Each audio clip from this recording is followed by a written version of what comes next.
All right. Well, my glue's nice and hot. Nice and hot. Little thin, syrupy. I like it. I think it's going to work pretty good. Right now, what I'm going to try to show you is how I glue together the tops and the sides of most of my instruments. I started doing this. I forget who I saw it from, but a lot of guitar makers and luthiers do it this way. So I got my braces nice and scalloped, sanded pretty good.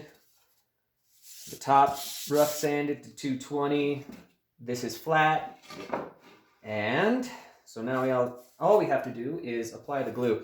What I like to do is I like to apply it as fast as possible. We have to do this in one take. So I paint this hide glue on here like this. I try to not be too sparing about it because I don't want a dry joint. You like your joints nice and wet. That way the glue can adhere to itself while it's soaking into the pores of the wood.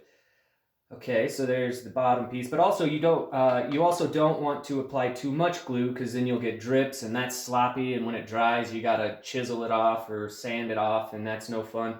Takes more time. So I try to be pretty neat, and I have my glue lines kind of drawn onto this board or onto the top piece here. You'll see I'm not going all the way to the edge everywhere.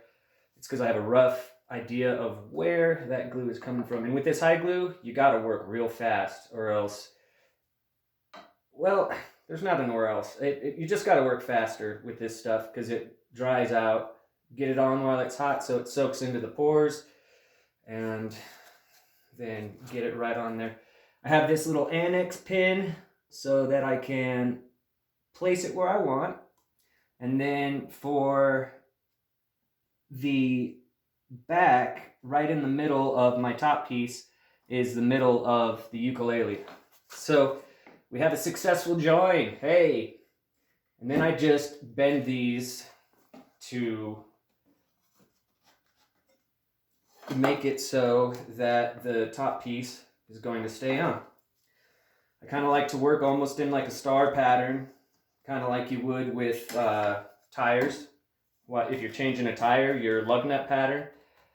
So I kind of go opposites for a while, or yeah, something like opposites. You see that pop there? It's because I'm putting more pressure up on my form.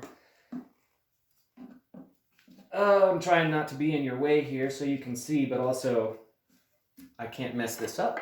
You've got to do it right away. So as the pressure gets more and more on the top piece, you end up having to adjust these because it's pushing up on the jig platform here that I'm gluing on. This is a really tight fit before. And then I go through and kind of give it a tap. Make sure they all kind of have pressure like that one. I need to adjust it. Give it a little bit bigger bend so it'll stay in place. And that one's good. All right. Then I give it a visual inspection from the bottom and make sure that the relief is tight. I want a nice butt joint between the kerfing and the top.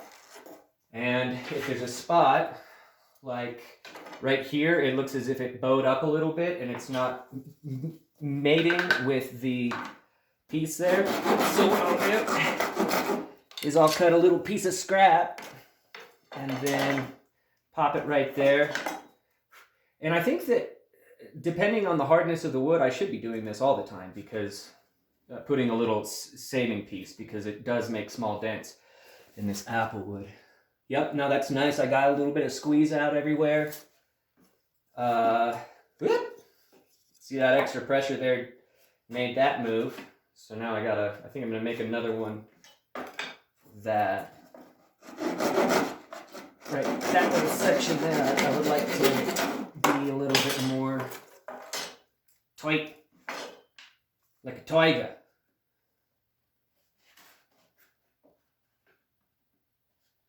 Not like a tiger king. It's too tight. So, no. Well, see, if that happens, I guess I can do it from this side. I don't have to. The angle of the dangle doesn't matter. It just has to be clamped well throughout. Yup, I need one in the back. My kingdom for a clamped piece. Uh-oh. Not really running out of time, but I like to do this as quick as possible so that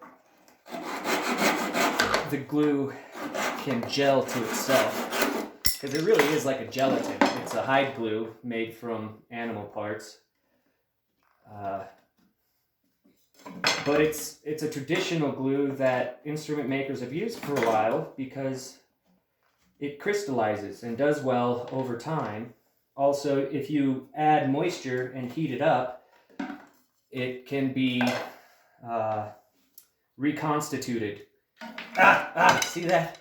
At some point, you get so many clamps on that it just ends up pushing the top up, and you just got to go around in a circle and make sure that you're getting good contact everywhere. Sometimes you can do it quick and fast. Doesn't have to be quick. All I added there was maybe 3/32 of an inch to the base where I'm clamping, and that's enough to, well, not with this one. This one needs more. This one needs a 1/4 inch. Where's my 1/4 incher? Got a 1/4 incher here.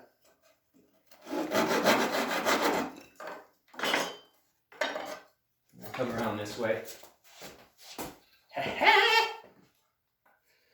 And we are good to dry. I'll let that sit for about 12 hours. It doesn't need to sit that long. It only needs to sit for, probably 4 or 6 hours before you unglue it. Maybe less. I don't know. But to be safe, I like to leave it on for 12 hours. And then I'll flush router all this stuff off and then update you on that. Here's one of the back pieces, so I'll be doing this as well to the back of this. A lot of the time while my glue's hot, I like to glue up too, but then that presents more complications, like you saw before when I put more downward, expanding pressure. I don't know what, physics people, help me out here. What's that, axial pressure? Linear pressure? Under pressure. Down here. I don't know that song very well. Okay. Over and out.